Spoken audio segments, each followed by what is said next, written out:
And I think that what has happened is we put a label on something that we didn't define. Mhm. And what's happened is you made a generalization about all men by putting them in this box. Yep. And so, as you were saying before, like, is it possible for kings to be participating in toxic masculinity? My answer to that is no, because that's not what kings do. You Well, understand? So kings don't operate in that fashion.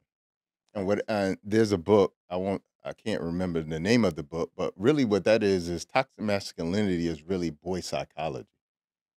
what do you mean, boy psychology? So you have true man, masculine manhood psychology, which is an adult man. He handles things in the area of not only providing, but from a moral and ethical standpoint. He also has a duty to society, to women, to children. That's a man. Boy psychology, like a boy doesn't understand that. He hasn't gone through the experiences. He hasn't gone through the rituals in life to be able to understand the consequences of his actions. Yeah. So a lot of times when people are talking about toxic masculinity, what they're really talking about is boy psychology. They're talking about boys. Just the immature, Yeah, but the label is being put on this whole idea of the male, manhood. which is unfair because when you think about it, if there's toxic masculinity, there's toxic femininity too. So really, what it is it's poor behavior with human beings. Mhm. It's not necessarily, toxic man only. You have human beings who make very bad choices. And I think that's really what I see. And what we do see men who make bad choices. You see men who are violent. You see men who often, you know, not only act out in violence physically, but verbally, Mhm. emotionally as well too. But when you look at what a like divine masculinity is, men who operate in the divine masculinity, you'll often see that they're emotionally intelligent, but they're not emotional. And what you see with boys is they're emotional. Mhm. And those are the men boys that are very dangerous. Those are the men who are boys that walk into schools and shoot them up. Those are the men that hit women. Whereas a man who is in his divine masculinity would never think about touching a woman. I I have oh, go ahead. so do you think that men have in a sense been the ideologies that's been pushed on us over time kind of put us into this box? So example, it's very common you sleep on the couch tonight. And that's been a message, right? She's mad, you get the couch tonight. You're in the doghouse. There's other ones, happy wife, happy life. So I feel like a lot of those messages and a lot of these stories, not stories, but because they were actual, a man cave in your own house, Yeah. and all these other things that you have, is almost like we've been put in this position that our leadership and our standards of being a man is looked at as bad. Yeah. And the reaction, I'm sorry, and the reaction to it is usually a very generally accepted by the public. But when in your relationship, you lose your respect over time. Yeah. Yeah. Yeah. I think, well, one of the bigger issues is that, and I'll speak specifically for our community, is quite often what we'll do is we'll take this overarching umbrella of patriarchy Hmm. that is from colonialism Correct. that is affecting all women, Hmm. not just white women, all women, Hmm. and black men included. Hmm. And we'll impose that on black men and say we're doing that to black women as well too. So When we get the label.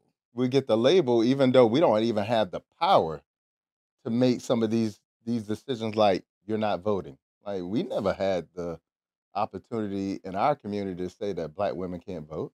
True. We couldn't vote, and then they allowed us to vote before, like women But did. but how did they get intertwined, right? So what I'm saying is like in a sense, I've seen personal friends of mine who what I would call healthy masculine when Okay. we're young. Yeah. And I've seen them throughout their relationships over time become less and less and less masculine. Yeah. It's almost like they walk into a relationship and it's just like over time they completely lost their voice. Yeah. That voice, that lion, that king, that it went from and, it went, and it's just like Silence. The it meow. just went to complete silence because they don't want to, in a sense, defy or they don't want to argue. They lost their footing. And then you have another type of man who he's just gonna be a man no matter what. And that guy, he's more the black sheep. He's Yeah. always outcast. Yeah. But I guess the truth is that's the one 90% of women are chasing. Yeah. Well, you have to understand that quite often you can put a person in position, but you can't make them own the position. Okay. So, like, for instance, the first case and scenario you gave me, he could be a man when you let him be a man, but then when you take it away from him, he lets you take it away from him. He lets you take away his leadership. He lets you take away his ambition. Lets you take away his motivation. But then you got the other kind of man that you just mentioned. It's not going to be taken. It's like, okay, this is my position. This is how I lead. This is your role. This is my role. If you want to define roles in a relationship. And then when they get to a point where it doesn't work, it just doesn't work. And he's okay with walking away. Well, he's just not going to be domesticated. That's That's the the word. word. Yeah. And that's crazy because I was thinking about this whole thing just like a dog. Yeah. Like I've had dogs my whole life, right? I had pits, rots, I had beagles, I had a Shih Tzu, and there's some dogs. Once you give them food, you can't take it away from them. Yeah. Doesn't matter if you're the owner. Doesn't matter how well you train them. You just can't take it away from them. Yeah. And people will say that that's a bad dog, Yeah. but it's just him being or whatever is the dog being its natural state. Right. Now, my dog that's a beagle, I could give him whatever I want and take it away from him. Right. He's fully domesticated. Yeah. You know what I'm saying? Some dogs just can't be domesticated. And I'm saying this in a way where I don't want domestication to be like demonized. Because like even in relationships, like I don't want to domesticate my lady either. I want her to be who her full potential is too. But I want to be able to live in mine in the same spirit, which means that we gotta be aligned. No, I know, but I just been going through this cycle in my brain lately of what really works, right? Yeah. Because to me, it's like end results, right? It's just like you take a man and you domesticate him. It's like taking a lion out of the jungle and putting him in a zoo. Yeah. Right? And little by little, you're taking away everything that he stands for. And men, and contrary, in my opinion, to popular belief, men love hard. Yes. When we love you, we will do everything for you, including being domesticated. Yeah. But then when we do that, then you don't want us. Right.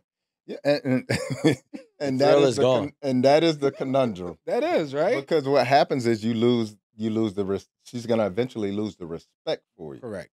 And what I think what a lot of men who go through that process and get to that point where they lose the respect, what they didn't understand was every woman is gonna challenge you in some sense of some way. Yeah. And not challenge you to disrespect you, but they challenge They the want to nature see of- where you stand. Well, I don't even think it's to see where you stand. It's just a woman's nature is they want you to be better. So iron sharpens And- iron. And yes. And so it's just like I'll give you a for instance.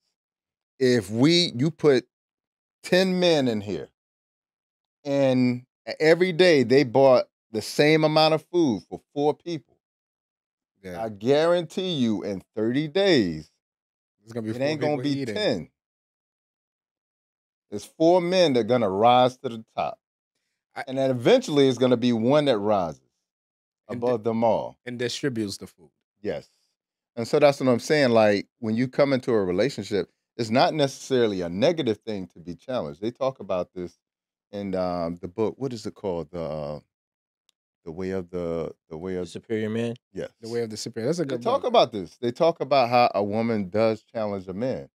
And again, like when I say challenge, that's a triggering word for a lot of people because they think that they're challenge you for the sake of just challenging you. Or But combative. It's just And that's the thing. Well, I agree, right? They do challenge you to help push you better because or push you higher because realistically, the right woman understands that she's on your team. Yeah. And she knows that and if you are a man, you are the leader. So in order for her to keep you on your dean is to continuously challenge you. But combative behavior is way different, which is where Very people different. get misconstrued, Yeah. you know. But But I wanted to say one Expand on thing. Go that ahead. though? Can he expand on that? Please. Only because there's like this whole debate about, especially with the black woman being very combative, and I think sometimes if we can paint a picture of challenging a man for his growth, right, as opposed to just being combative, like if we could know the difference so that our audience can kind of differentiate. Well, Rico, can I just add something to what you were saying, Doctor? Is that I think that, in my opinion, again, this is just my opinion, I feel like if we're talking for real, when a woman does challenge you, she goes after your insecurities. She goes after what you're ashamed of. She goes after your weakness because that's how she could get a rise or something out of you. I don't think that she comes after it in a healthy way. Well, I think I was just about to say that is the unhealthy way. Yeah, And the healthy way is to challenge you where you need to be challenged at. which it would be great, right? But I've seen instances where I may hang out with somebody for a day, and he brought his girl or his wife with him, and a simple mistake, right? Yeah. Anything like maybe the water fell while we were eating or something, and she'll say, "That's why you're clumsy. You need to be better." Yeah, Like disrespectful.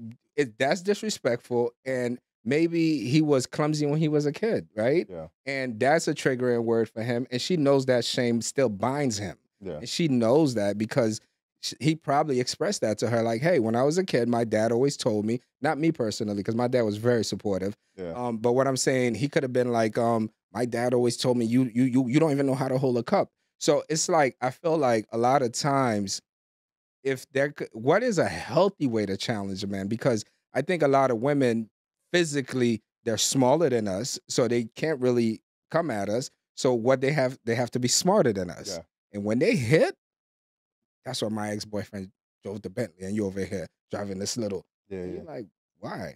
Yeah, and That's see not gonna make me better. like those are the things that kind of are like the cue signs to say like, okay, this is unhealthy. And now you got to start to be first of all, you got to have conversations. Because if you're allowing that to happen, see, here's the thing. We talked about the two different men. Mhm. That second man that you mentioned isn't going to allow that can happen once, but the second time it happens is going to be it's going to initially be a look, and then the second time is going to be a full conversation. The third time is probably going to be, all right, I need to do something different. You see what I'm saying? And so it's really important for men to sort of this is why it's so important for men to now have communication skills. I agree.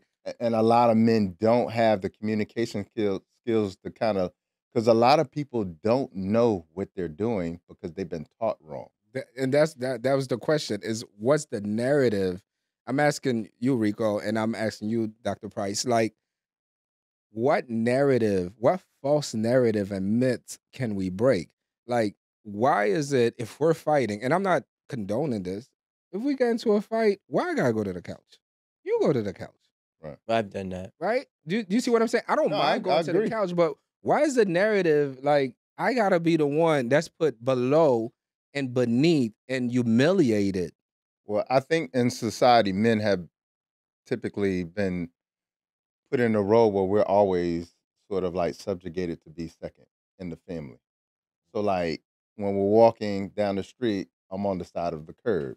When it's time to go into the door, like, you go in first. When I sit in the restaurant, I sit with my back My face to the facing door. the door. Yeah, correct. Like, we're always in a position where we're always subjugated. All right, it's Mhm. like even Father's Day, like, don't look Nobody's nothing checking like for us. Mother's Day. No one's checking for us. And Socks. so we're always in that position. And I think that is a very negative thing that we need to break Okay. because it diminishes the importance that children see their fathers as. So I think that we should be breaking those narratives and creating a new narrative on how we should look as parents together.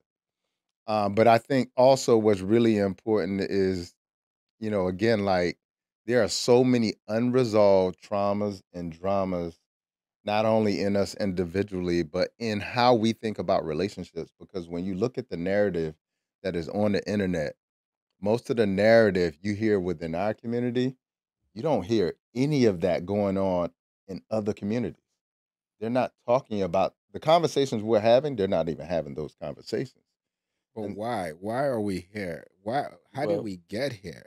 And I'm not trying to get like super deep with it yeah, because I know systematic racism does exist, and I do know that every time we build, it gets destroyed, and yeah. we have to rebuild. We're constantly fighting, and I get that. If we're constantly fighting the world that we're trying to build to be better, how did it internalize? Now we're fighting within our own homes. You wanna chime in? I mean, just look at how it is. Yeah. Uh, Habits creates behaviors. Behaviors then lead to Mhm. characteristics, and your characteristics then determine your destiny. That's just what it is. So if you're constantly doing something on the outside of the world or outside of your home, what do you think you're going to be doing inside of your home? The same thing that you're accustomed to doing.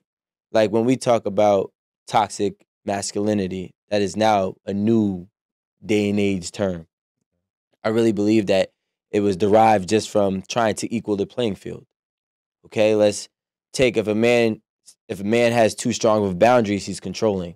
He's toxic masculinity, right? And I think that all of these narratives were used in the negative and wrong way, and people are running with them. So it's hard for you to then counteract these, falsified realities. And then, that's your outcome. We just have that same redundant, systematic, oppressed mindset, and we take it, and then it curates into our personal lives with our relationships, with our peers, and with our family. And then it continues and continues and continues. And I think that the real important thing to break it, Aaron's not here, but a solution based thing, is to make sure people understand with our voices and voices like ours, what is the way to navigate through things? Like what are, like when Marie said, what are signs? One sign that I would say that a woman is being more so combative than challenging, and it has nothing to do with disrespect. It has to do with the lack of belief.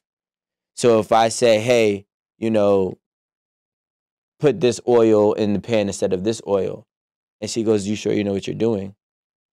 That's combative because you don't trust me to lead you, and you're not secure enough in my direction without questioning every time I'm telling you something that's supposed to be beneficial for us. Is that embedded in her? Is that put in her mind to always question everything he says? Or is that experience? I It's mean, it's because both. we can't. At the same time, we have to live in reality, right? Not all men, have great masculine traits that are positive. There's a reason why the Yeah. term was developed because I think part of the challenge that happens is yes, there are a lot of great men, but just like there are like great men and bad women, like you say, both sexes have it. Yeah. So I think it's not that it's embedded. I think often maybe it's experience. Maybe she saw the relationship between her mom and her dad, and dad let mom down a lot. Dad wasn't reliable. So now I can't really rely on you. I think it's something, I think we have Well, to, she can't rely on her history of the men no, from but her past, and I she's think we have projecting to, that onto but the I think person. Yeah. no, I think you have to give people grace and patience. You know what I mean? Because I think when you're like, I'm telling you to do this and you don't trust me, right? Dig a little deeper and be like, what's going on? Why is it that when I tell you something, it seems you question me a lot? And then go from there. Do you see what I mean? Yeah, but like I think that in my personal opinion, um, I don't think everything is experienced at this point. I think there's just a lot of trauma that's being put into people's ears from their peers and or parents, right? So it could be their friends, their girlfriend, or their or a guy's guy friend could have experienced a certain type of thing, and now he's in their ear or she's in their ear, and then next thing you know, they're living this reality. I don't. I don't give grace to, and that's why I said to Amanda that one time, like, who told you that? Because a lot of people are running with regurgitated information that they have never experienced, Yeah. that they think is real. And that's what I was saying about the narrative, right? So, look, let's look at this for example, right? If you go back and you look at avocados at one point was considered poor people's food. Mm. Ends up being the most healthy thing for you, one of the most healthy things for you, right? I don't want to speak for you, but I'm just saying, I'm assuming it's healthy, It's health food. right? Yeah. Then you look at About oxtails. you look at Not even gonna look over there. now you look at watermelons, and watermelons was made as a mockery towards black people.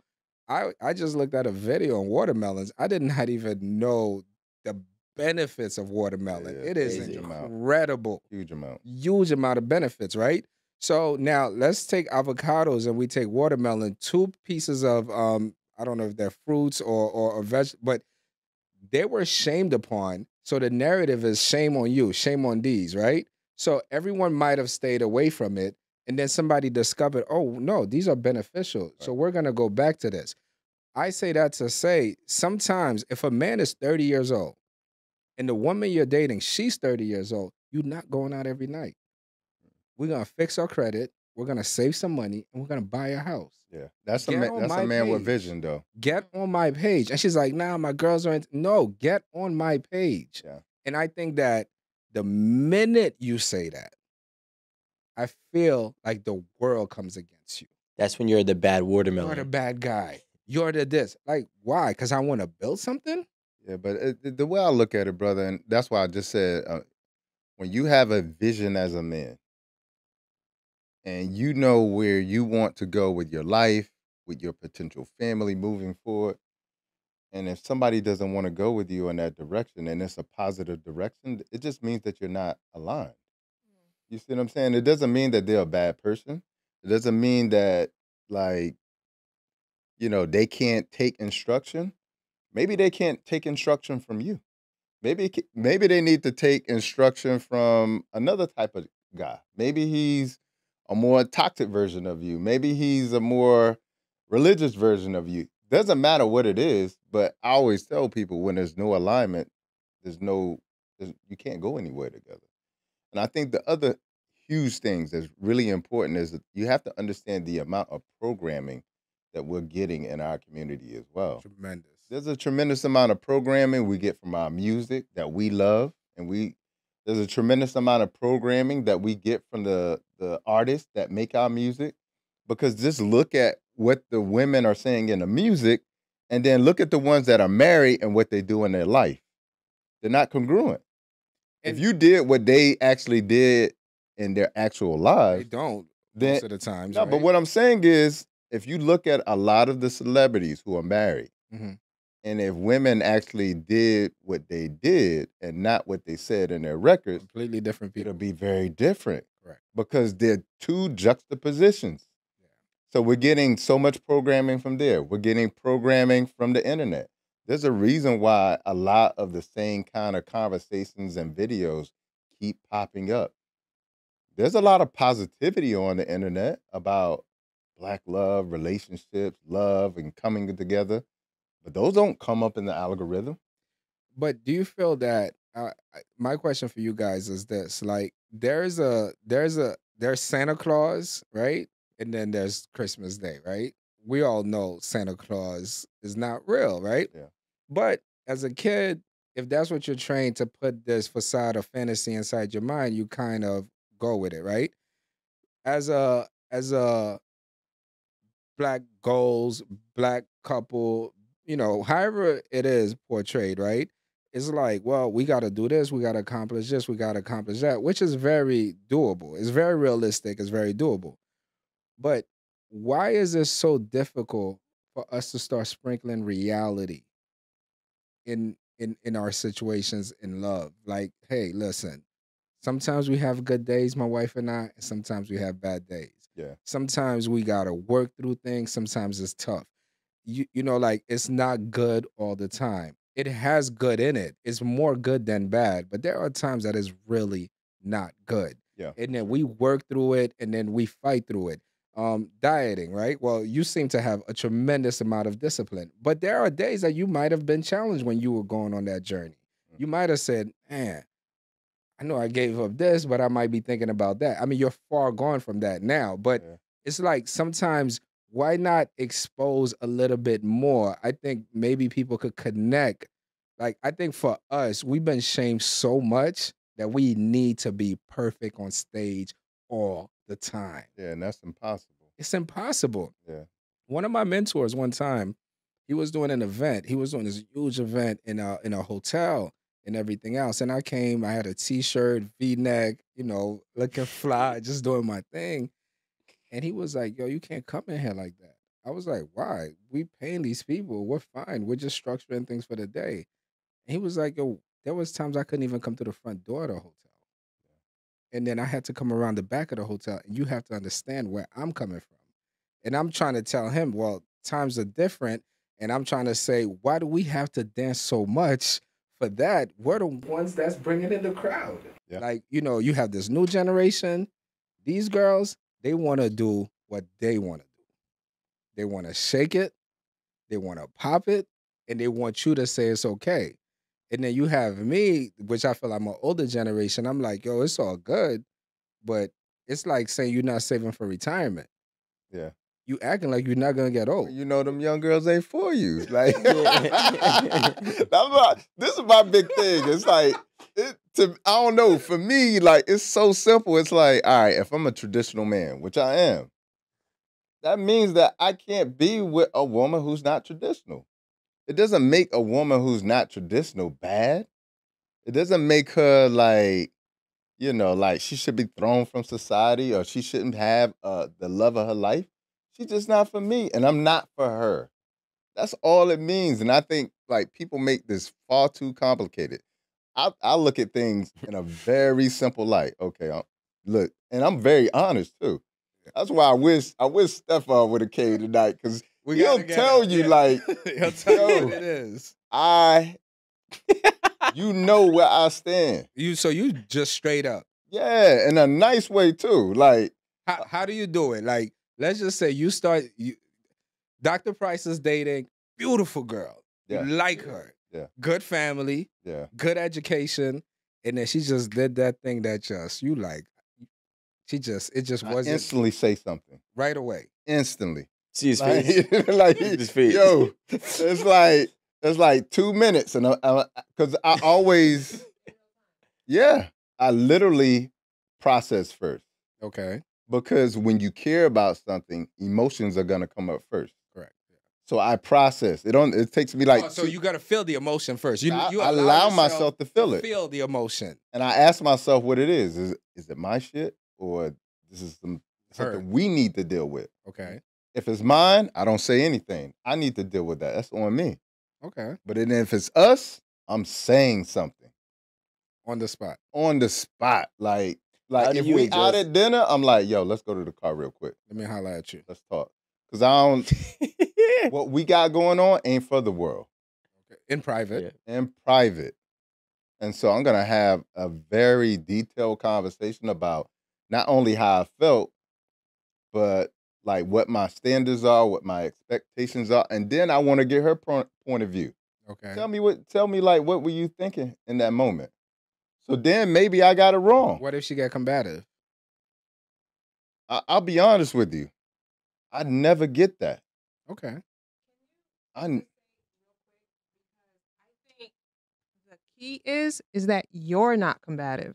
no. Is I'm that not. you're? I think that's the Yeah. point that a lot of men might miss. Yeah. Is that you're not agitated when you're talking to her. No. You're not heightened because you've At all. processed it. And so I think sometimes men don't understand. It's like, let me go to the car with you real quick. No. And they're completely agitated, and automatically a woman will likely be on the defense, right?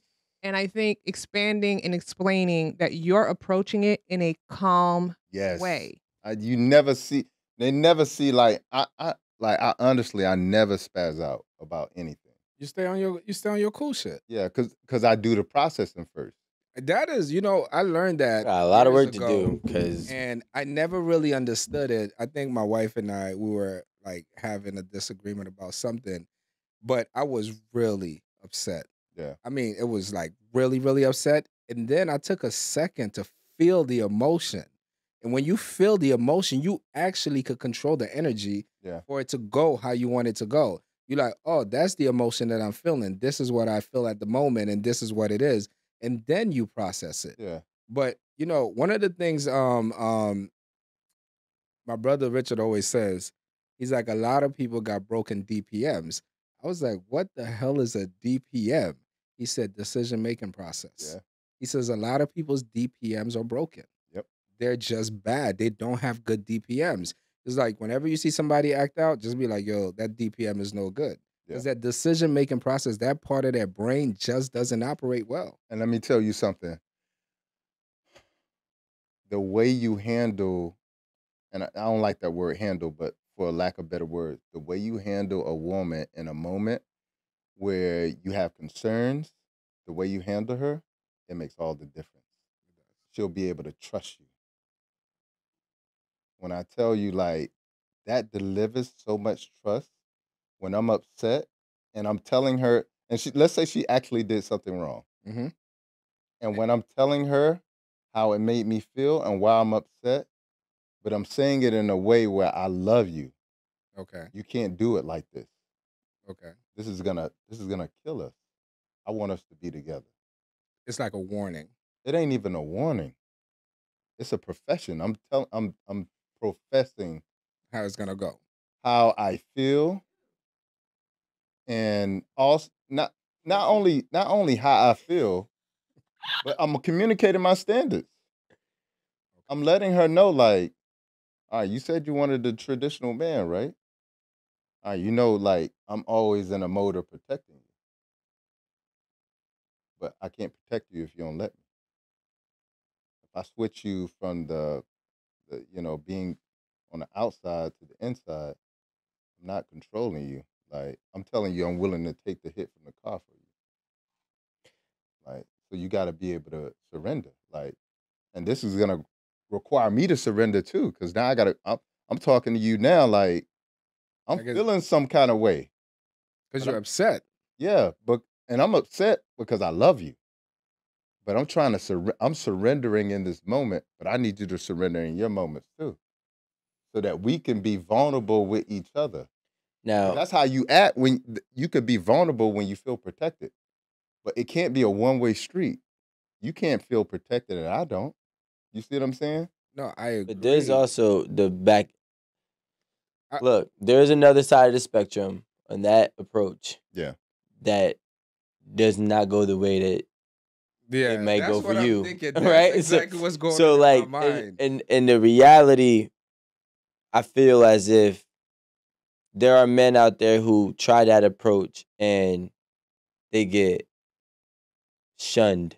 Yeah. They get belittled. And when things get very, very, very serious, right? Whenever that breaking point happens, in which it always does, in every relationship, right? That's when the belittlement really starts. I don't even know if that's a word. Belittling. Belittling really starts, right? Yeah, that's what. And so for me, that would be when it happened. It wouldn't be when it started. That would be when it happened. But you got to back up even one more step. A man is gonna be judged by how he chooses this woman. So you might not have made a good choice. The same way a lot of women don't make a lot of good choices than men. I agree 100% with everything that you're saying. But here's where I'm a little bit, my question is this. I always feel like I know when I'm talking to people who did the work to be where they're at. Yeah. They did a tremendous amount of work on themselves, mentally, physically, spiritually, everything. They did the work, and like the book we were talking about, The Way of a Superior Man, they earned their way to that top 10% of men. Yeah. So they've earned what their value and their worth Absolutely. is. And I think that it's almost like there's a lot of men that are out here who are good men, but they just don't do the work. And they're just in this cycle of bad. It's almost like a treadmill. It's like a cycle of bad. And it's just like, let's say anybody knows if you want to buy a house, you fix your credit, right? You get your credit right, then Yeah. you buy the house. It's like carte blanche after that because 100 banks are gonna help you out. But then you got the person who's trying to buy the house, but they won't fix their credit. Yeah. They're trying to buy the house, but they won't fix their credit. And I feel like that's where a lot of men are. That you speak, in my opinion, from a man who's like, hey, look, I know what I'm worth, and I'm gonna respect you, I'm gonna love you, I'm gonna take care of you, but I do have more options. Yeah. Not that I want to exercise those options. I'm just explaining to you, I know my market value. But what is a person to do? Because most men don't have that. They don't have that ability to look at themselves inside and fix themselves. Yeah. So my question is that There's not a lot of safe spaces to do that. yeah. So what my question is, if we were talking real stuff, like this is reality, get there, then you could do that. Yeah. Until you get there, until you work on yourself, you're just gonna be in that bottom cycle. Is that a reality? That is a reality. And this is what I always tell young men. Until you find your purpose, cut women off. You don't need to be with women at all. Okay. And I say that because of this. Because while you're fiddling around with women, at this state of you that is not the highest version of you, you're going to be making choices from the lowest version of you, which inevitably means that you're going to be making the wrong choices in women because you're going somewhere. And along that journey, what's going to happen is you're going to be dealing with women who don't really choose you, who are exhausting your resources, and who are literally depleting you of all of the little fine and small amounts of That you divine need. masculine energy that you do have. So what you need to do is cut women off until you find your purpose in life. And when you find your purpose in life, what's going to happen is you're going to be so fed that it's going to spew out in your life. And you know what it's going to do? Is attract all of those women that you want in your life. That's exactly what I did in my life. Like I went to college. I was a basketball player. And then I switched to pre-med. And when I switched, I made a switch. I was studying 10 to 15 hours a day. I worked 2 jobs while I was in college. I did all this. And also, I had a son when I was in high school. I did all of this. I cut Same. all women off, bro. Yeah. Well, I didn't do that part, but I did have a son in high And school. and if I did date and I got to a point where it wasn't working out, it was like this. That Anything that was taking me off my journey towards my divine self, I got rid of it very quickly. And a lot of men aren't willing to make that sacrifice. And as a result, they never achieve becoming the highest version of themselves. their But I got a greatness. question for you though. Do you feel like having a child enhance your level of discipline? I think, and I write about this in my book. I just came out with a book, Life is My Guru. And I write about this in my book. Me having a child at 15, 15? yes, it saved my life because I grew up in a very impoverished neighborhood. I grew up around the wrong people. I had one friend that I saw kill another one of my friends with a bat, another friend double homicide. That's the kind of neighborhood I grew up. My best friend and cousin got killed. I grew up in that environment. And so I went from literally like a crew of 10 to like it was 2 people left, me and one other person. And so when I got to that space in my life, I felt like God said, I'm going to help you out. The I'ma only force way you- I know how to slow you down is this. And it slowed me down because I wanted to be a good father. But here's the juxtaposition. Me and his mother didn't work out. And it wasn't always a great situation, like the communication between us two. And so it literally put me in a state where it slowed me down because now I got to figure out how I navigate seeing my son, being with my son, because it's not easy. Yep. So what my son did for me was slow my life down, because otherwise it could have been very possible I'd have ended up like one of my One of friends. your friends, So definitely. that's really what happened with my son. My son really slowed my life down. And I say that because I see, I'm not, no disrespect, a lot of that happens with promiscuous, poor decision making women. They go out there in these streets, they do all these crazy things, they end up pregnant and become super mom, holy woman, focused, and you watch their whole lives change. Yeah. Right? I mean, even my life, like I wasn't going too crazy, but my life changed You once were I had. crazy. But I was within reason. crazy. But For your perspective. from my 1 perspective, month, you going crazy. you know, but I was a bachelor, you know. Yeah. But like, but when you have a kid, I feel like but again, I was always disciplined, right? No Me matter too, what it me was. too. And but when I had my child, my daughter, my discipline went from what I thought was a 10 to a real 10. You know, so that's why I asked that, because I see oftentimes that, and mind you, this is not everybody, because some people have kids and become worse. Yeah. You know, but I do see oftentimes that someone will have a child where they were either going down the wrong path or they were just biting the bait all the time. And that allowed them to really close their mouths and literally focus on what they have to do, because the bigger picture is that there is, you know, a baby that literally is depending on you to eat. Yeah. And like, I always say this, and this is just my perspective. A man can never be a full man until he has a child to provide for. That's just my Well, it's gotta be something bigger than you. Yeah. yeah. Like you gotta have a duty to something outside of yourself. And until you get that sense of duty to something outside of yourself, it is gonna be very difficult to be a whole and complete man. I think, but like when you really think about it, it's like there's not like I said I cared a lot about a lot of things. Yeah. Nothing like my child. Like there's nothing in this It's the world. Same thing. I mean, my wife got pregnant when we were 17. We had a baby at 18. It changed my focus. Yeah. It really got me focused, and I think that it helped me skip, which is the next question that I have for you. So men usually criticize women, not all men, but there's a lot of men that criticize women. Whole phase. At when you turn 30, you're not gonna find nobody, and it's sort of this narrative on YouTube. It's a narrative on social media. Yeah. Well, going off of what you're saying, it's like, well, won't you guys take the focus off the women for a second?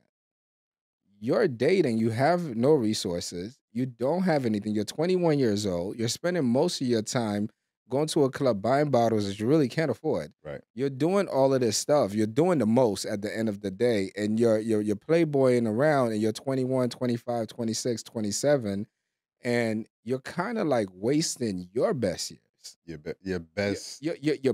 best years. And one of the things that I remember, I was having a conversation, and this is like, and you both will see what I'm saying. Like, if you got a guy that when you're 23 years old, you got a friend of yours, is like, I'm 23, I want to go in the streets, you automatically gonna be like, you're crazy.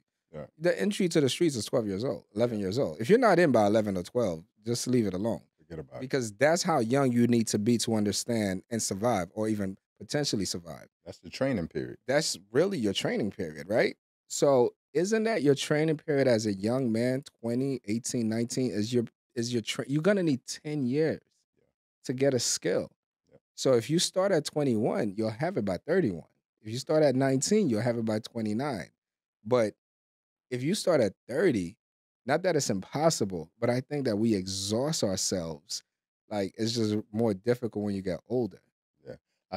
One of the big issues is that youthful vigor is what can fuel your discipline. Like you combine those two together, like that's when all the possibilities happen. And so I think what happens with a lot of men is by the time they get into their 30s and they don't see themselves as this is what a 30-year-old should have. For all the men who did make the sacrifices, that's who they have to be compared to, because that's who the woman is going to want. Yeah. That's who 80% of women are going after. Correct. The man who did make the sacrifices in his 20s. You see what I'm saying? It's just, and it's no different like in high school. Like when I grew up in high school, like you always saw like the girls going dating the guy who had a car. Yeah. You know, sometimes he was like 19 or 20 years old. Sometimes he picking was them up. 25 years old. I'm times are different now, so people don't know You that. know, people don't know. LL Cool J say he picking up girls at the high school. That's what I'm trying to his tell music. you.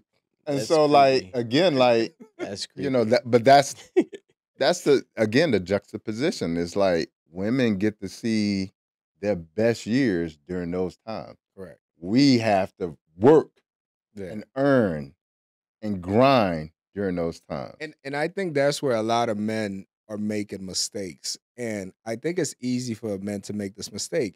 When people are saying that men get better at 30, 35 years old, and men are more in demand, they're talking about the men who put the work in their 20s. Yes. Yeah. Men think I'm 35. I'm more in no, we're not talking about you. We're talking about the guys who put work in their 20s. They sacrificed most of their 20s. Yeah. They didn't do a lot of stuff in their 20s. Now they're 35. Now they're 30. They have the funds, the resources.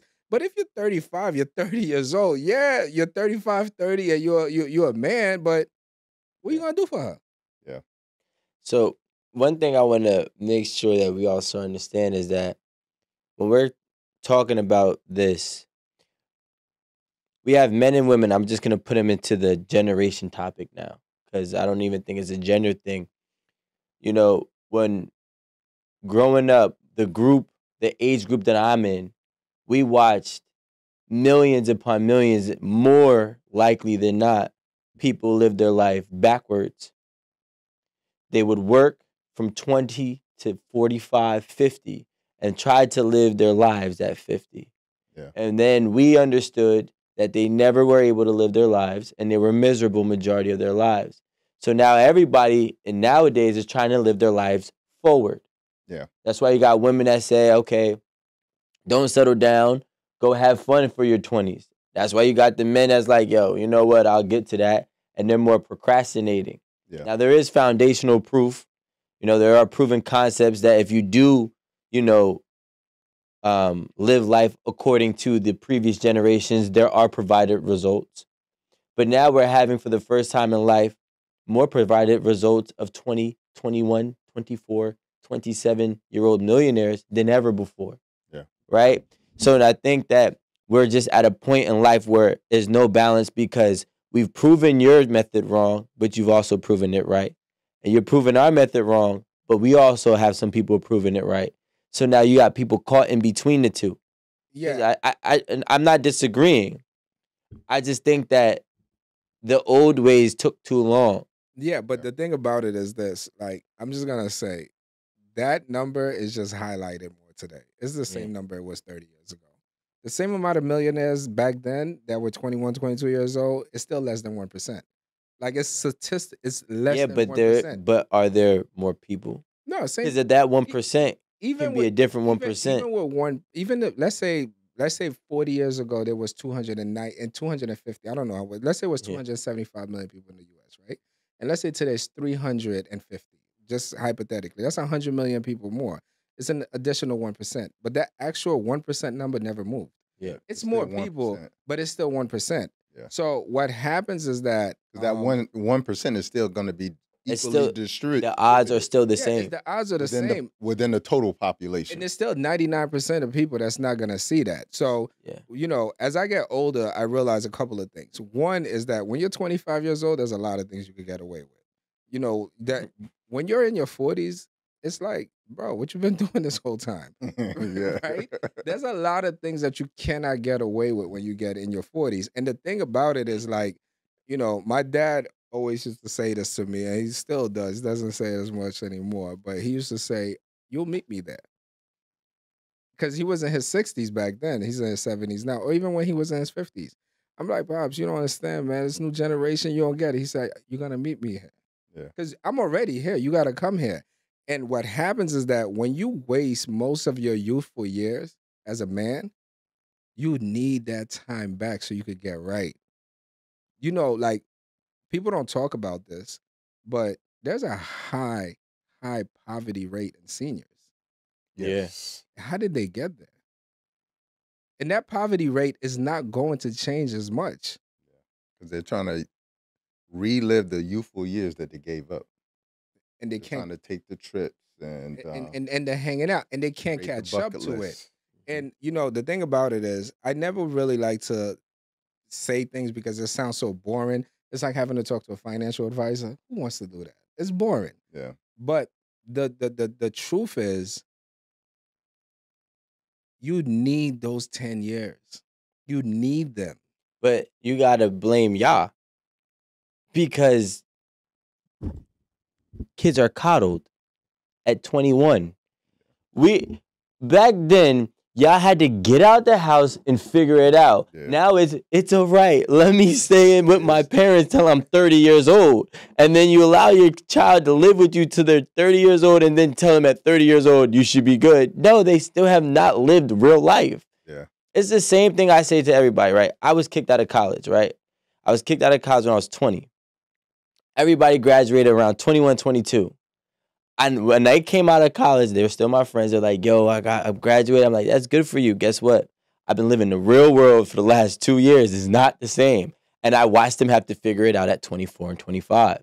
By 24 or 25, I was already set. Like, my feet were good. I'd had my own place. They're still living with their parents and so on and so forth. So what I'm saying is when we are, not we, because I wasn't that person, but, you know, nowadays, especially in America, men specifically get the ability to live with their parents till they're damn near supposed to be already having their family. Like the age of like I would say a good age for a man to have a family is around 28 to 32 years old. But if you're living with your parents at 29 and 30, you still don't even know what it's like to live on your own. You still don't even have the responsibilities. Dr. Price, do you think it's because the world has become a more scary place? No, you just don't want them to feel what you felt. Yeah. That's it. You're like, yo, I was struggling at 20. I don't want I'm gonna that. say this. I know people are gonna kill me about it, but I'm willing to take it. Okay. I just think we're soft. Like the world is soft now. The way we raise our children is soft. I don't think we prepare our children, and as a result, they're softer. And this is why we see rates of suicide have gone up. This is why we see more kids depressed. This is why we see so many men out there who are lost. It's because we're not taking them through the proper ceremonies and rituals that we went through growing up. Yeah. And I'm not saying that everything we went through growing up, we need to take our children through. Like I actually would never whoop my children. Now I got beatings. My pops did. My You pops, know, he but slipped right on I that actually one. wouldn't do that. But there's a lot of things that I went through that I didn't understand as a child that I realized it was my ceremony and my ritual process. Okay. And I think what happens is, especially for a lot of men, they don't go through the rituals. And if you think about our ancestors, they're like, when a boy turned a certain age, it was 13. like, all right, we taking you out to the And you gotta forest. go out and You got to live by yourself for 3 months. yeah. On And your own. then you can come back to the village. And some boys didn't make it back. But okay, let's just say right now, someone who's watching this, they have a 13, 14, or 15-year-old kid, teenage years, Yeah. and they're like, okay, let me toughen my kid up, but what's the benefit? What do I do when my kid gets toughened? Meaning that I've seen a clip of somebody says, what good is having a Harvard education that you cry once your boss yells at you? Yeah. Your boss yelled at you one time, you have to close the door, cry, and you gotta get on the phone with your therapist Yeah. because your boss screamed at you. Yeah. And that's what I'm talking about. When I say toughness, I'm not talking about this. I'm talking about emotional toughness, like emotional intelligence. Yeah. You know, like I think that's what we're lacking is we have no emotional intelligence. We have no accountability. We don't teach accountability to each other. And this is not only for kids. Now we're seeing it with adults too. Nobody's taking accountability anymore. And so I think that's the foundation of it all is teaching accountability, emotional intelligence, and the importance of discipline. But you know, the only way you learn those, I don't want to say the only, but in my opinion, the best way to learn these things is through adversity. And we try to take adversity away from everybody we love. Yeah. That's just what I've seen. Yeah. Yeah. Is resiliency a part of emotional intelligence? Absolutely. And the reason why it is because to be emotionally intelligent, it means that you have to be able to navigate your emotions. Okay. And like I was telling you guys, a chapter in my book, I call it fall down, fall down 8 times, get up 9. Okay. Because it's like in life, you have to be prepared to get up because you're going to fall. Yeah. And people have this notion that when you fall, you fail. Especially in our community. But But when you fall, it doesn't mean you failed. It means you just hit the ground. And the longer you stay down there, that's what equals failing. And so, what I'm always telling people is that if you want to understand how life works, life is always teaching you, it is always educating you. And it's just if you're willing to be a willing student. And so, if you look at life from the standpoint of life is happening to me, then you're going to always be a victim. But if you look at it from a standpoint of life is happening for me, now you understand when I fall down, when I fell, It's trying to prepare you. it's like, all right, why did I fall? Oh, I tripped over that thing right there. I wasn't supposed to even go that way. All right, got to go the other way. Okay, I fell again. Why did I fall this time? Oh, I ain't tied my shoes up. Like, there's always a How reason. do we get there? Because I feel like sometimes that even if you have the courage, Yeah. you have the persistency, you have the the goal how to keep going, but sometimes when the exhaustion happens to you, like falling 8 times and getting up on your ninth is really the truth. It is the way, Yeah. right? But the first time you're strong, the second time you're strong, the third time you're stronger, the fourth time you're strong, the fifth time your spirit, you're willing to go, you're willing to keep moving, but you're exhausted. Yeah. Because life sometimes life like to pick on the strong. Yeah. I really believe that. Life like to square up with the That's strong. a victim mentality, though. I'm going to challenge you there Okay. because life ain't picking on you. You are not receiving the lesson. exactly. That's why he's giving it to you again. So you're not a good student. It's just like Rocky, right? In the movie. It's like you can't just like stay down. Nope. I'm getting up. I'm gonna be so resilient that you quit. Like there's one of the Rocky movies where he's fighting a fighter. He wins the fight simply by getting up. They both knocked each other down.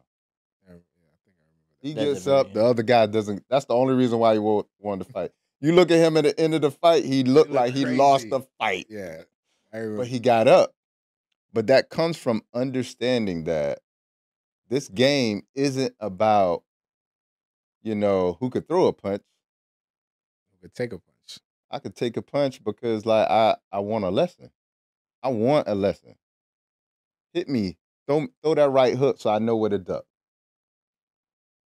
Okay. You see what I'm saying? Like when you come with the uppercut, I know exactly what to do.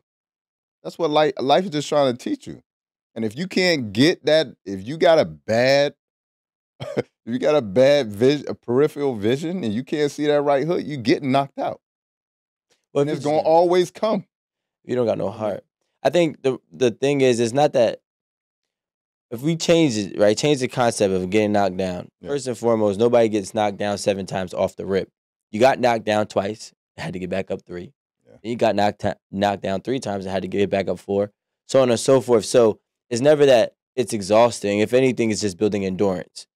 And if you use the Rocky analogy, in that movie, when he gets getting punched and he's getting punched, he actually stopped fighting back. And they were like, Rocky, what are you doing? He said, I know what I'm doing.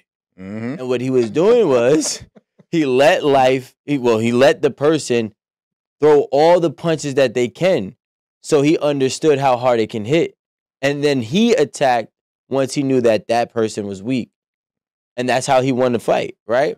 So now what ends up happening is we forget that life is throwing us punches, like you said, Yeah. to teach us. And instead of sitting here saying, okay, cool, let me try to fight back, why not just receive what is being given to you? Yeah. I'm a firm believer in what you said. Nothing happens twice by accident. Nope.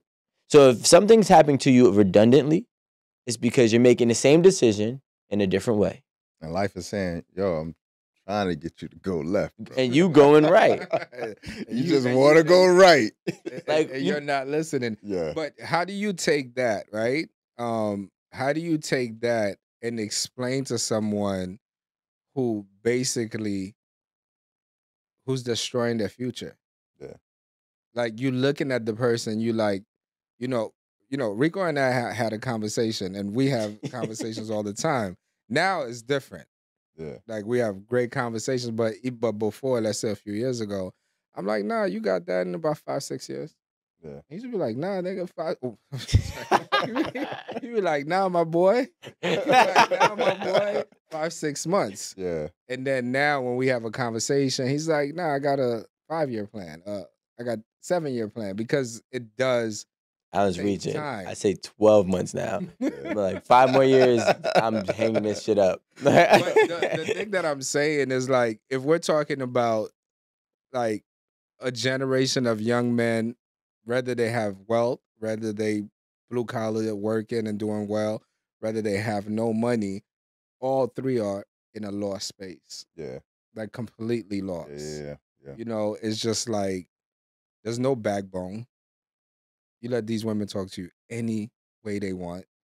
Like you're just doing everything, and I'm like, damn, bro, how is it gonna turn out for you in 15 years? Well, you got to understand and I see it a lot with a lot of men who go through a lot with women. If you don't have a vision, then everything is poured into your woman. And there's nothing wrong with loving your woman, but when everything is poured into your woman and you don't have a vision, when you lose her, you lose everything. But here's But at least when you have a vision, that vision is always there. But here's the question for you, Dr. Price. My question is it because I don't want to go take no hits? Because to be a man, basically, you got to go out there and take some hits. Yeah. And I'm talking about some real hits. Yeah. And painful ones. Yeah, for sure. Why not just stay in the comfort of safety under her bosom? Yeah, because Not safety. you're living a depleted life. You're living a shadow version of yourself. And you know it. And guess what? She knows know it too. That's why she on your ass. You see what I'm saying? She on you because she knows that you're not achieving what you're capable of. What does she get out of it? Nah, but What does some she give it women, up? She's hoping. Her hope is that this is going to inspire you into a trance of focus, discipline, and going after whatever you want to go after. Even if it doesn't include her. No, False. never. Yeah. Never. No woman thinks like that. It always includes her. It's always for her, actually. It's for her. Yeah, so but that's the idea. And again, sometimes here's the thing, like sometimes it starts off very positive. It's like, baby, I believe that you should do this, and she'll even support you, give you half of her tax return. Mm-hmm. And then it go from that to Your like, mixtape. it's a mixtape. It switches up. So then men got to be honest with themselves. Yeah. I think Like, that's difficult. Come on now, look at the whole process now. Now, if it started off like that in the beginning, okay, cool. But if it was a gradual process and she got to a point where she was so frustrated, now it's disrespect, It's tough. it's tough. I think it's I have tough. a question for you, right? Yeah.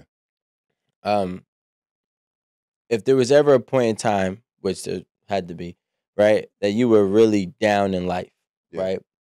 But not just down in one area. I mean, down in all, Yeah. right? Or pretty low in all of them. Mm-hmm. Did you ever believe that you belong there? In that down space. Yeah, you have a moment. Like, yeah, Matt, like, let me tell you something. I have lost it all. And when I say I've lost it all, I lost my girl. I was homeless. I lost no money. Everything you can think of, you could lose. I lost it all, bro. I had to sleep in my car during the winter. Like, I lost it all. So I know what it like to be here. Like, not here, Not here. here, Here. like under who you believe like it was even possible for like your situation for you to be in. And there's a moment where you feel like, because I definitely felt like that. I mean, this happened after I graduated undergrad, and I had 2 degrees, 2 science degrees. And there's a moment where you're like, what did I do all this for? Like, this is just not meant for me. I'm about to go back to the hood and do what I'm good at. But then there's a moment where it's like, I always tell people, you got 2 voices. One is championing you at all times, and the other one is like, Left. Never gonna be Left. nothing. you see what I'm You're saying? gonna be stuck for the rest of your life. It's like you were born poor, you're gonna always be poor. Like that's the other voice, That's the system. and you got to choose which one you're listening to, and the one that you listen to the most, and the one that you give the most attention to, and the most energy to, that's the one you feed. That's the one that's gonna get louder. So the reason why I asked you that is because I feel like that's the main separating factor. Everybody gets knocked down. Yeah. Right? And we keep on, asking the question or posing the question like, what do we tell these people? We tell the people that even when you're knocked down, because the people that you probably look up to, like Dr. Holistic, and you like, I rave about you, so they might rave about you too. So like the people like that, they don't know that even when you were at your lowest, you didn't really believe you belonged there to live for life. I think a lot of people, when they get knocked down, they think they deserve it. They think that they can't get back up, or they think that this is where they belong. And so they quit, which is why they lose or fail. Yeah. And if I mean, you had some credentials that you could be like, I have a potential that I know can provide results. I think people need to believe that for themselves too. Even though some people, the whole world is going to tell you you're crazy. I saw Fetty Wap giving out mixtapes at Montclair State University, and I was like, get him up out of here. Yeah. And a year and a half later, I'm listening to him and singing his songs. Yeah. Right? But he's probably one of those people who believed that he was going to get what he deserved out of life, Yeah. no matter what, and no matter what process or season that he was in, similar to yourself, Yeah. myself, Alan, et cetera, et cetera. You know what the source of that is, though? That belief is when you don't look outside of yourself for validation and approval from others. I could agree with that. That's the source of it, bro. Because that's the one thing I can say about me. Like, even at my youngest and at my worst, like, I never looked for people to validate me. I never looked for people to approve me. I never needed that. And so because I had that, whenever I got down, just like everybody, I had the 2 conversations going on. But the big thing was I had to revalidate myself. I didn't go outside of myself to say, okay, I'm in a jammed up position right now.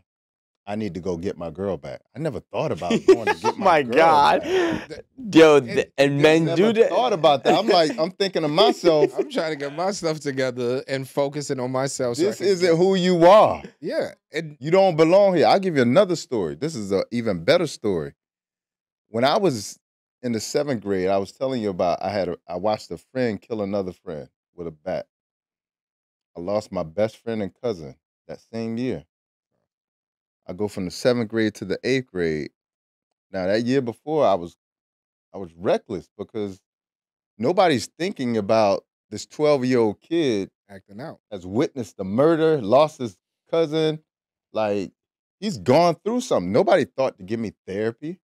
No conversation. You know, like, I come from a family, like, I love my family, but nobody, like, we don't talk about it. hugged me and said, like, yo, he needs some support. Like, it wasn't like that. And so I act out. And so naturally, when I go to the 8th grade, and I write about this in the book too, they put me in the special needs class. Because you just, yeah. Yeah, they put me in the special needs class. And I remember the first day in there, I'm looking and I'm like, man, these kids look special. Like, why am I here? And so I raised my hand and I'm like, yeah, I think I'm in the wrong class. And she's like, "What's your name?" I tell her. She's like, "No, you're supposed to be in here." And she says, "Johnny had 5 C-cell and Sally has 2, and he gives her 2. It's How like a many?" whole joke to you. Yeah, I'm like, "What?" I'm like, "Yo." I said, "I know I'm in the wrong class now." I was like, "This is like They addition." classified you. I was like, I always got A's and B's. Like, Yeah. and she was like, "Yo, if you outburst again, you got to go to the principal." That's why you were in that class. And listen, you know what I did? I said, "I'm going to the principal's office." So I go and I'm like, "What's happening?" I'm like, "Why am I in this class?" And he's trying to convince me you're in the right place. And I said, "I'm never going back to that class. So like, what are we gonna do?" He was like, "You got to go back." I said, "There's no way I'm ever going back to that class. I don't belong there."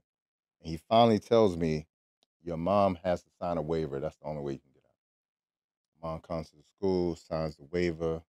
He takes me to a class that I don't even have the prerequisites for. It's algebra, and I haven't even taken pre-algebra. So he set me up for failure. On purpose.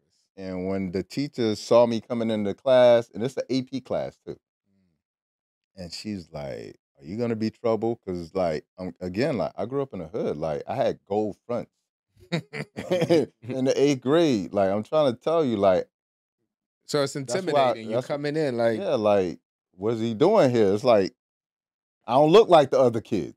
okay. And so she's like, "Are you gonna be any trouble?" I was like, "I'll sit in that front seat right there every day." And so I ended up getting an A in the class. And at the end of the class, the last day I was walking out, she said, "Hey, stay behind." She was like, "I want you to know, like, do you know he tried to set you up?" I was like, "Yeah." For failure? And I was like, "Yeah." He was like, "Well, you need to remember this every time somebody does this to you because people are gonna do this to you again."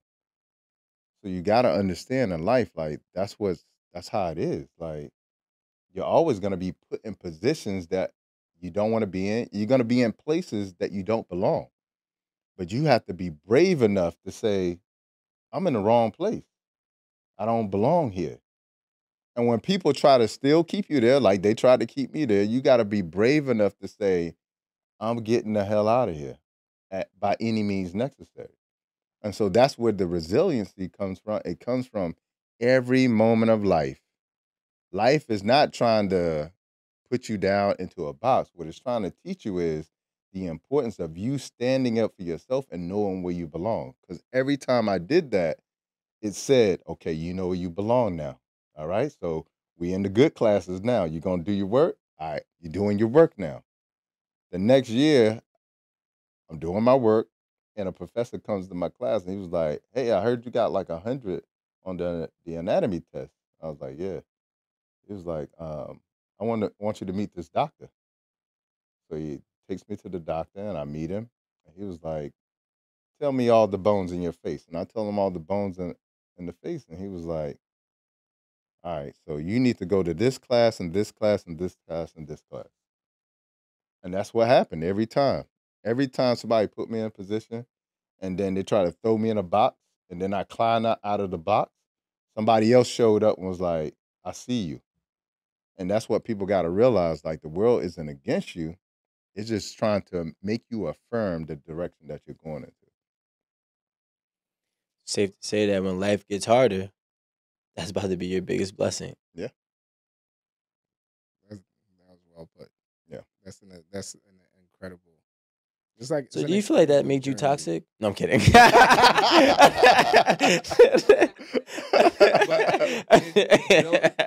So before we leave, so my question, and I always kind of give this question to Rico when we're shooting, is like, if you know you work so hard to be at this level and gifted more than anything, it's just a gift, right? That you receive from, if somebody believes in God, or if it's just a gift. You have a gift, right? And then you use the gift, you recognize the gift, they test the gift, and it's like, go. They test it, oh, it's real. They test it again, oh, it's Yeah, real. They yeah. test it, right? But what do we say to our average guys who maybe feel they didn't have that gift? Didn't keep in mind You didn't discover there's it. two sides to this, right? I feel this equally. You haven't been tested a lot in life, and you're okay with that. You live an average life, and you're okay with that. So that's your balance, right? And you don't get your gifts if you choose to live an average life. If you choose to be average, you don't get your gifts. Like that's how it works. Like that's just the truth. And I think a lot of people choose to be average, and nobody is average, but they choose to be.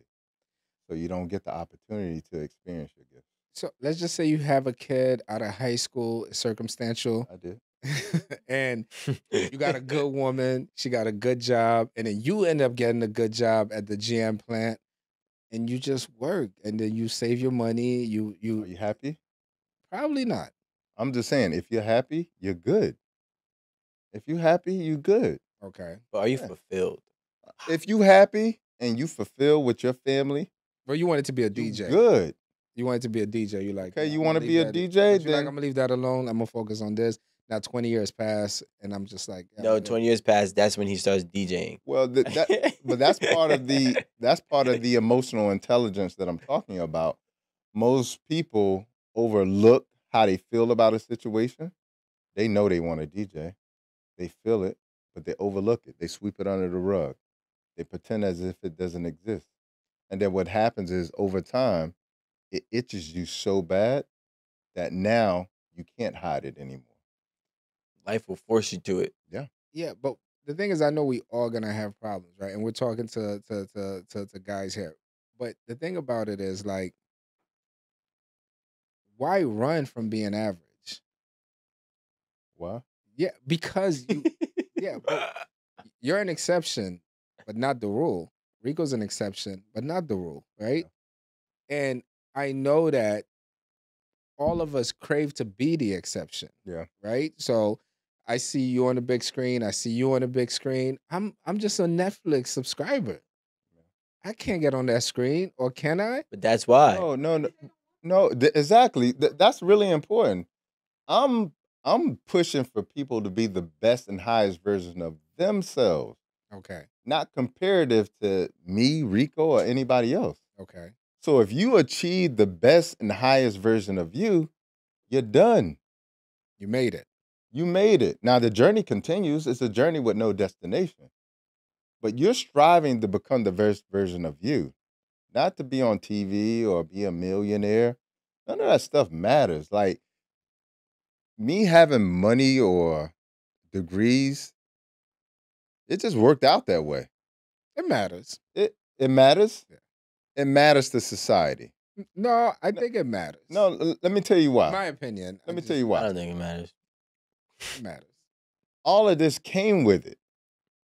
When you're in and being the highest version of you, you are a creator. Correct. You are part of source. The same way, like the first words in the Bible is talking about in the beginning there was the word, And the word was with God. and the word was with God, The word was God. and the word was God. Okay. So the things that you are telling yourself, okay, when you become a creator, now that conversation is gonna roll in your head. And it creates. And it creates. And it creates. And so it doesn't matter what you do, It keeps you're going creating. to be abundant. If you having negative thoughts, you're creating. Or average. If you It have doesn't matter. thoughts, you're creating. Yeah, but again, like I'm saying the money doesn't matter because I'm in the spirit of the creator, because I'm tapped into source, it comes with it. So it doesn't matter. You know where, in this whole conversation. That's such a great way of saying You know, that. this conversation, why I kind of wanted to go in this direction with the conversation. And Marie will tell you, I'm just, I used to have this thing. This is a real thing. I never had any doubts about being successful, ever. Like, it wasn't just none, right? But I always wanted to take everybody with me. Like, I always wanted to take when I say everybody, Yeah. the crew, the team, I want, like, if we was cool in high school, we just shook hands one good time and I saw you, I'm like, come on. Because I already know I'm getting there. Yeah. I didn't have a doubt. And then as I've gotten older, and this is very recent, I'm like, wow. It's just like it's weird because you find people who say they want something and you're so happy because you're like, oh, I want the same thing too. But I'll be up at 6 in the morning. I'm gonna do all the work to get to it. And then the person doesn't do the same thing. And then you're still like, well, you should get it too. And it's just like life, we call it unfair sometimes, but I think life just really gives you it's just like it's I don't know, it just goes in my mind different. Like I could hustle my whole life to make $100 million. Yeah. And I could end up just putting so many hours in. And then there's this kid, he's just born with $100 million. Right. It's just I'm trying to figure out Well, in your balance. a lot of it is your resistance. And sometimes you wanting to pull people along with you is creating the resistance to it. And we tend to have that nature in our community. Very. Well, we want to pull everybody with us. We taking But everybody. that's a violation of universal law. You're violating universal law. You cannot have dominion over people. And whenever you attempt to have dominion over people and control their lives, even if it's in the positive, you're in violation of universal law and you're creating resistance to your own flow. So it's so important that we realize there are things that we need to surrender and let go. And most of us don't want to let go of them because of, whatever reasons. I talk about like the guilt that I felt for a long time leaving the hood. You still feel it? Sometimes It feels like it's somewhere, right? well, there's Not still completely gone or part of it is still old programming. okay.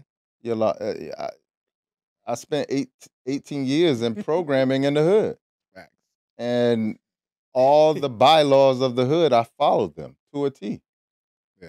And so that programming is still there. So I realized some of that programming I'm still switching off.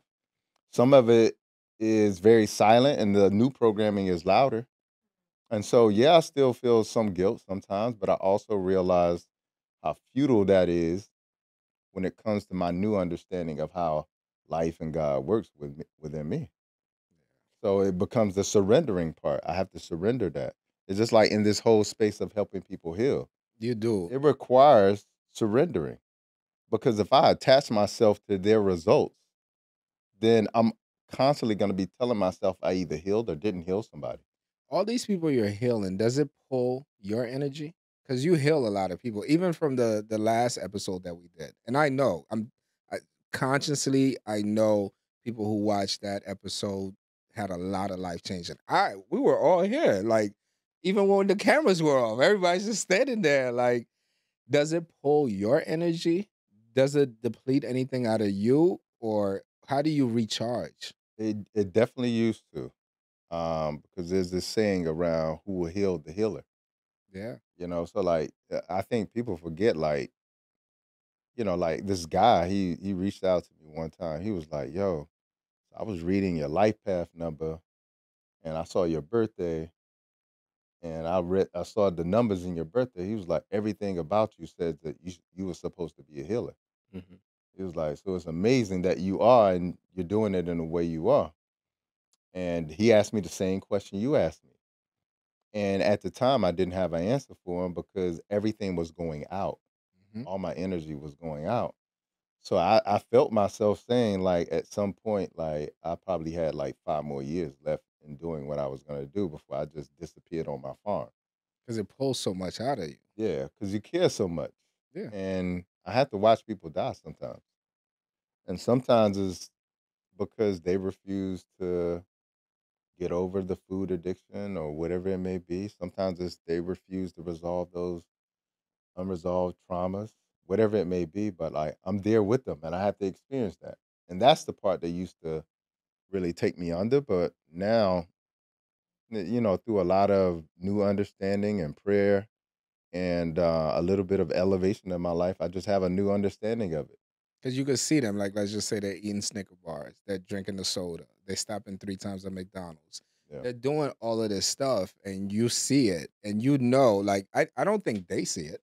No, they Because can't see it. They're in it. if I'm eating a Snicker bar and a cheeseburger right behind it, and I'm doing that, I don't see that I'm dying and killing myself. But someone who is healthy and has those lenses that heals people, you see it as clear as day. Yeah. And especially for our community, because at the end of the day, when you think about it, and what I was telling them was like, I understand your struggles because again, like in college, I was broke. I remember going to the grocery store, and this is when they like first started doing checkout at the Hmm. grocery store, like self checkout. I would steal food, and then I would come back the next week when I got money And and pay. scan it twice and pay them back. So I've been there. I know what it's like. But I always tell people is that you got to realize like the system is rigged. Yeah.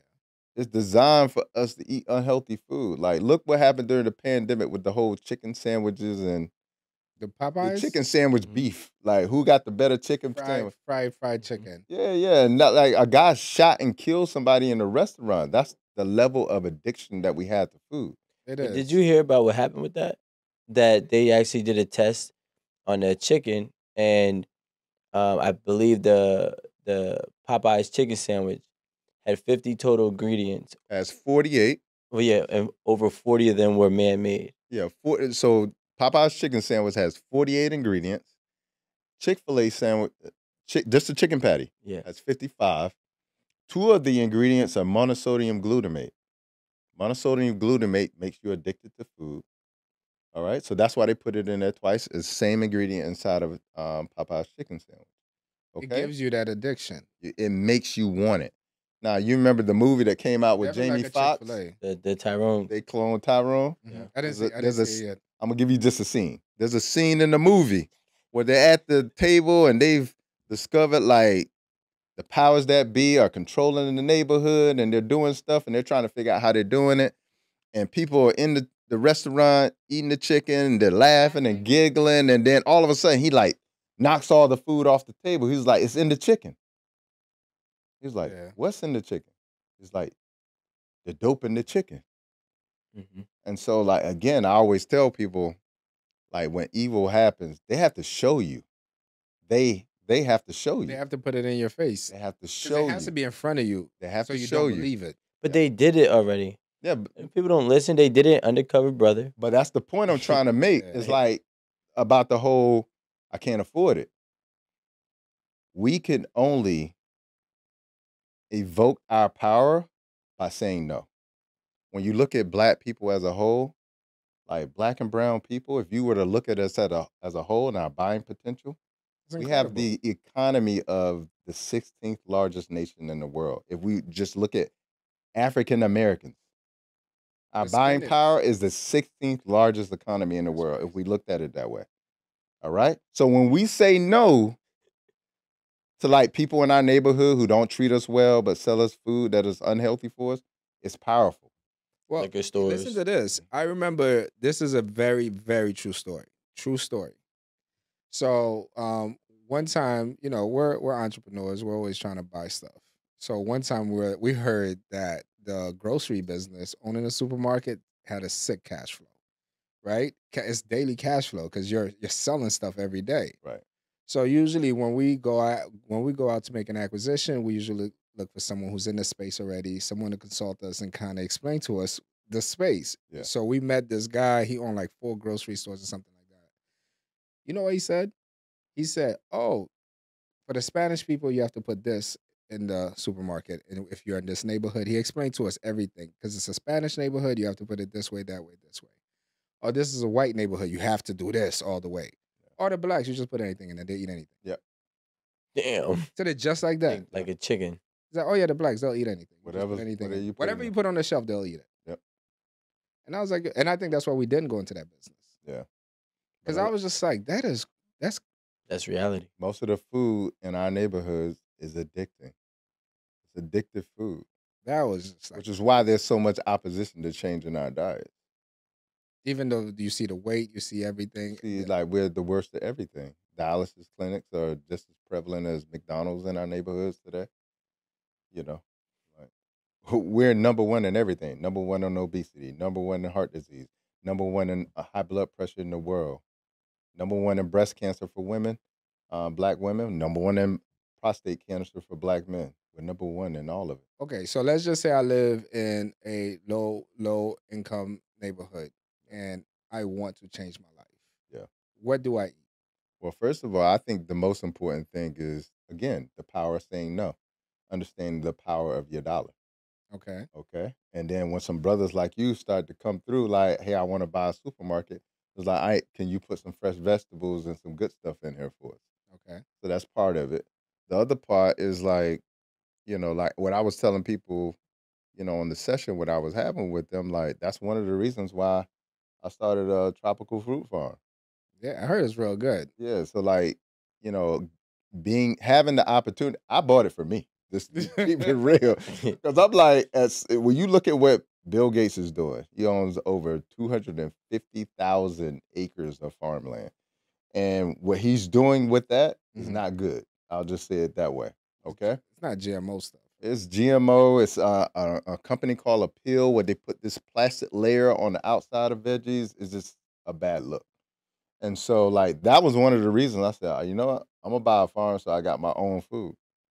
But then the idea comes like, all right, well, I can't eat all the food myself. So So let me share it with the like people. finding people like black farmers like myself and patroning them as well too. Yeah, I heard that's even tough. I heard black farmers are constantly complaining Yeah. about the way things go in that industry. I'm not sure how it goes, but I do hear a lot about black farmers. They want to do more. But on the flip side of things, I'm gonna just play devil's advocate Let's for 1 do it. second. Yeah. Look, if we have 300 and something million people to feed.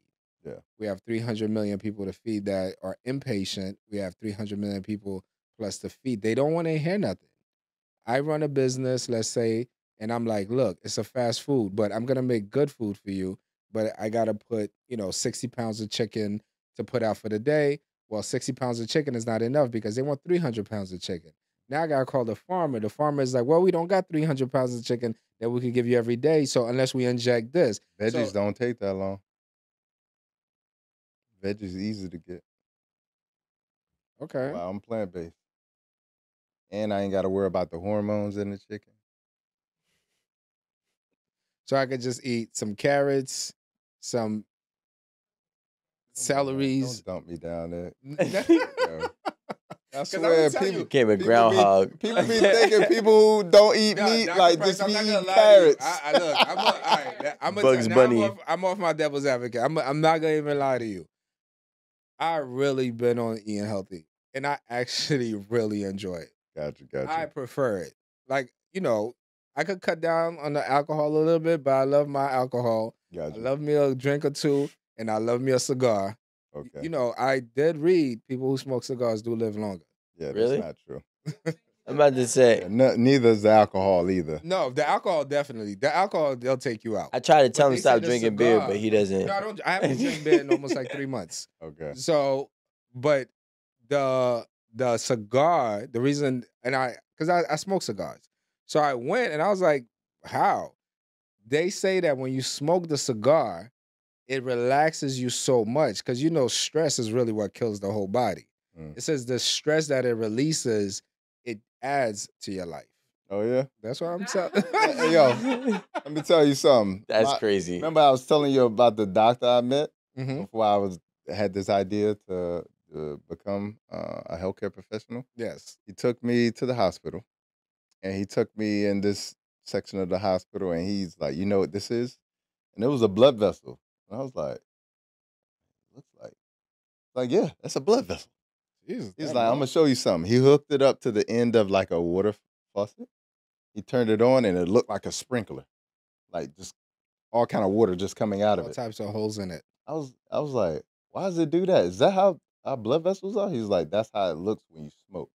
Cigarettes. You think tobacco and cigars Because I are don't very inhale. different? I don't inhale cigars, right? So cigar is almost That like a sound like me and mouthwash. hookah. I don't inhale hookah. You hear yourself? But cigars. You hear yourself? This is being recorded. Like when what's it called? When I work out, right? I got so deeply addicted to pre-workout that I wouldn't even drink it with water. Just parachute it. Put the powder in your mouth. Yeah, because it I've hits you. seen it. It hits you faster and it's stronger. It's more potent. So they said that like things that go in your mouth. I'm not unpausable. What's it called? Typically go throughout like your bloodstream faster, or your brain faster. Yeah. So if you're inhaling, You're or not inhaling, but it's like this. but you're still pulling the smoke into your cheeks. I'll send you guys the link. I was just gonna say, all I gotta say is No, I agree. Let me tell you something. You got a dirty habit. I'm just trying to tell you, bro, you can do whatever you want to do. It is very rare that I have conversations with people that basically put me into a spiritual, mental trends like a place. That's what I'm saying. You know, like the audience, they're watching it, but I'm telling you, if you sit next to this man, to this doctor, you could feel that. You could feel it. You could feel the healing. You could hear it. So I'm not going against what he said, because I'm telling you, since the last time you were here, you could feel it. It's like, even though I know you're talking in general, but it's like everybody who watched that episode felt you were talking to them. Yeah. Do you know that's a gift, right? Like they feel like you're talking. Because I'm like, is he seeing my whole life? Right? Right? And that's not just me.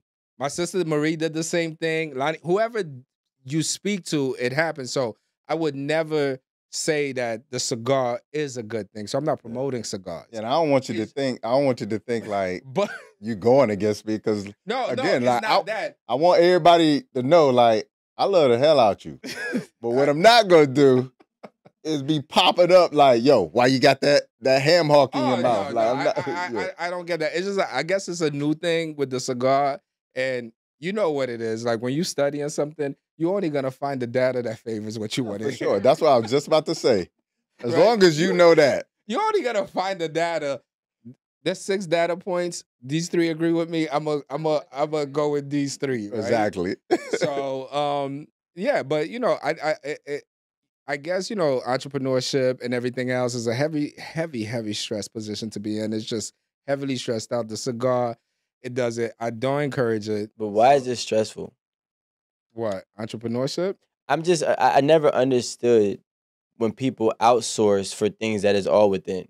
Like What stress, do you mean? like stress levels is literally how You you. outsource I don't outsource. when you go to the gym? No, I don't. I don't go to the gym for stress. I go to the gym because I know I'm on camera. It's a whole different thing. I've been fit my entire life. I don't know anything else. But like what I would do, you know how when I have high stress levels, you see me on my rooftop reading a book, I see. listening to Frequency. I don't outsource for different things of certain, like I usually try to look within. What's gonna help me look deeper within Yeah. to calm me down? Yeah. I can't. That's important too. Yeah, I can't go out. Like I was never like any woman that I've ever dated. If she ever got stressed and said I need a drink, I stopped talking to her immediately. Immediately, Why? because you don't have the ability to handle things. Any woman you take serious, you mean? Well, I mean, any woman that I'm talking to, I'm pretty much taking serious. Okay. Yeah, otherwise, we're not talking that much. You know what I'm saying? So, but like I never liked that. You're saying more like you don't understand, like a toxic or not toxic, but like a dependency. Is that what you're saying? You don't have. Yeah, you. Like you are the source. No. So what that means is he's saying like what I'll do is I'll tap into frequency music. It could be meditation. But still It an could be outside breathing. source, right? Meditation. That's going. I That's meditate. going inward. No, I meditate. That's going I inward. meditate in the morning. No. Just for the record, I do meditate. No, the music is an outside source, but it's a positive outside source. It's more so of a leading back to self, Yeah. inner.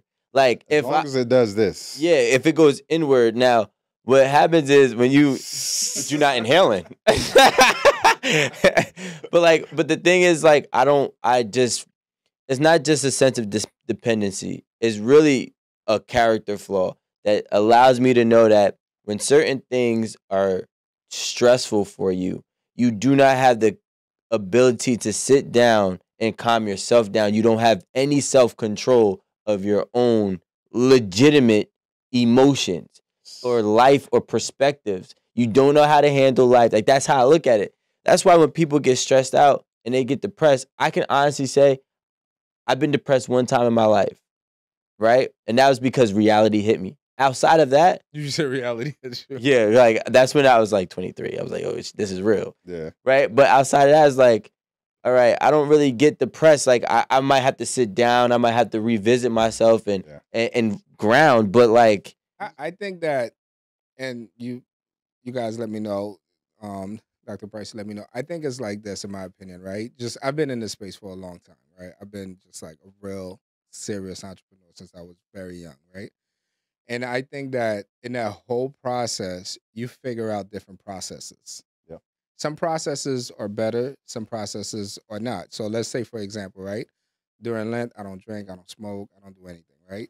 And there's periods in my life that I just won't do anything, period. Like if I could just wake up today and I'm like, you know what, I'm not gonna drink anymore for the rest of the year, and I'll start drinking again in March and I'll start smoking in March. And it won't even bother me. I won't eat meat, I won't do anything. It's just like that. Nothing. That's a different process, right? So now when, whatever's coming through life or whatever the stress is, I put that process ready. Yeah. Now processed food, right? We talk about processed food. Disgusting, bad. Good to eat real quick, fills you up, but it's not good for you. That's the second process, I would say. It's a choice. I'm like, you know what? A cigar and a drink, I'm I'll go. good. Yeah, I process it a different way. It might not be the healthiest way, Yeah. but it's not so much dependency on it. I actually Yeah. don't even have any dependency on it, right?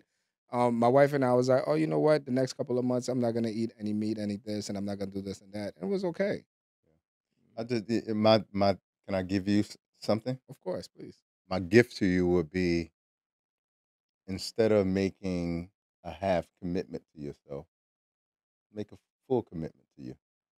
Like what you know is good for you, commit to that fully. Don't do it in moderation. I was just telling him, moderation kills people. Yeah, I heard you when you said Mhm. that earlier. That whole thing about in moderation, it's not true. Want to know why? Because everything we're talking about is addictive. Everything we're talking about has an Food, addictive alcohol, quality to it. tobacco. And anything that makes you addicted to it, including people, is not good for you. Definitely. So, like, what I'd always tell people is, like, at some point, you got to make a full commitment to yourself. Not like Lent or my birthday or, Or New Year's. or New Year's. Like, That's at the some point, you craziest got to one. say, like, no, like, instead of doing this diet, I need a lifestyle.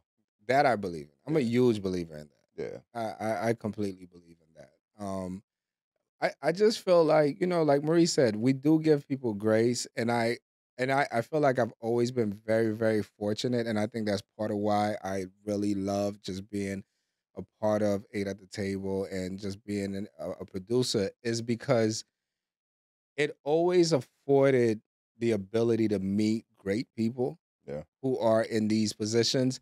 And from a producer standpoint, I always feel like I gotta just, kind of extract from you guys, like, hey, help me help Damn. all these people that don't have discipline, Yeah. all these people that are not gonna wake up in the morning, all these people that just went to the grocery store and bought $160 of chicken, pork, and beef, but they watch an episode and they don't want to Yeah. cook it. Yeah. And they like, look, I could commit today. And it's just like a lot of people are really on the hook. Yeah. Dr. Holistic, I got a question. We gotta let Dr. Holistic go One after last this. thing, Okay. right? And it's just a perspective, Okay. because there's no real answer to this question. All right. If we had to date back 1,000 years ago, do you think that however many people that were on the earth were fulfilling a purpose, or their purpose, I should say, not a purpose? Well, I think I have a different perspective on our evolution as human beings. Okay. I think we have evolved away from ourselves instead of evolved. Mm. I believe that at some point, the reason why our ancestors were able to create things like the pyramids of Giza or the Dogon, were able to know all of the planets without having a telescope, was because we were in tune with senses that we no longer are in tune with. So I believe that we were actually More higher in consciousness and awareness and more in tune with nature and God and source and spirit. And as a result of that, I believe that we were able to sense our needs and be able to fulfill those needs. So if we had a vitamin D deficiency, we would know what plant to go to. And so that's why we have such a great understanding of herbal medicine and food as medicine. And that's why we were talking about it 5,000 years ago, is because we were in tune. So that's really my perspective on things. I believe that we've evolved away from ourselves due to technology, industrialization, and our need for convenience. That's the word. Need for convenience. Need for convenience. I do align with your evolution process. I actually have conversations with Marie about this very often. But you know, I really I really enjoy seeing you on all these platforms, just spreading the word. You know, I've been looking at Joe Rogan. I'm waiting for you to go on there. Oh, that'd 'cause be you need to crazy. go on there and have a conversation because he's into all of that. I know. Stuff, Yeah, right? yeah. But you know, just an incredible conversation. I appreciate So it, bro. every time, and this is why I don't sit here. This is why. Because now, Rico, go ahead, close out. So it's been great having you back. Before you go, is there anything that you want to tell the viewers about that you may have going on or coming up or? So yeah, new book out. Life is My Guru. A lot of the stories I talked about today are in the book, and the book is essentially about how life is essentially teaching you, and life gives you a curriculum and what life is trying to teach you. So I give people that through my life stories and also some principles. So check that out. Also got a plant-based cookbook that people are loving as well. It was #1 for a while as well too. And just looking forward to connecting with you. You can connect with me at drbobbyprice.com, Dr. Holistic on Instagram, DOCTOR spelled out, and Dr. Bobby Price on YouTube. And with that being said, I already know that he shut this down. Please like, subscribe, drop a comment, tell us how you feel, tell us what you learned, and share it to somebody that you love and make a full commitment to yourself in the words of Bobby Price. We'll see you next time at 8 at the Table.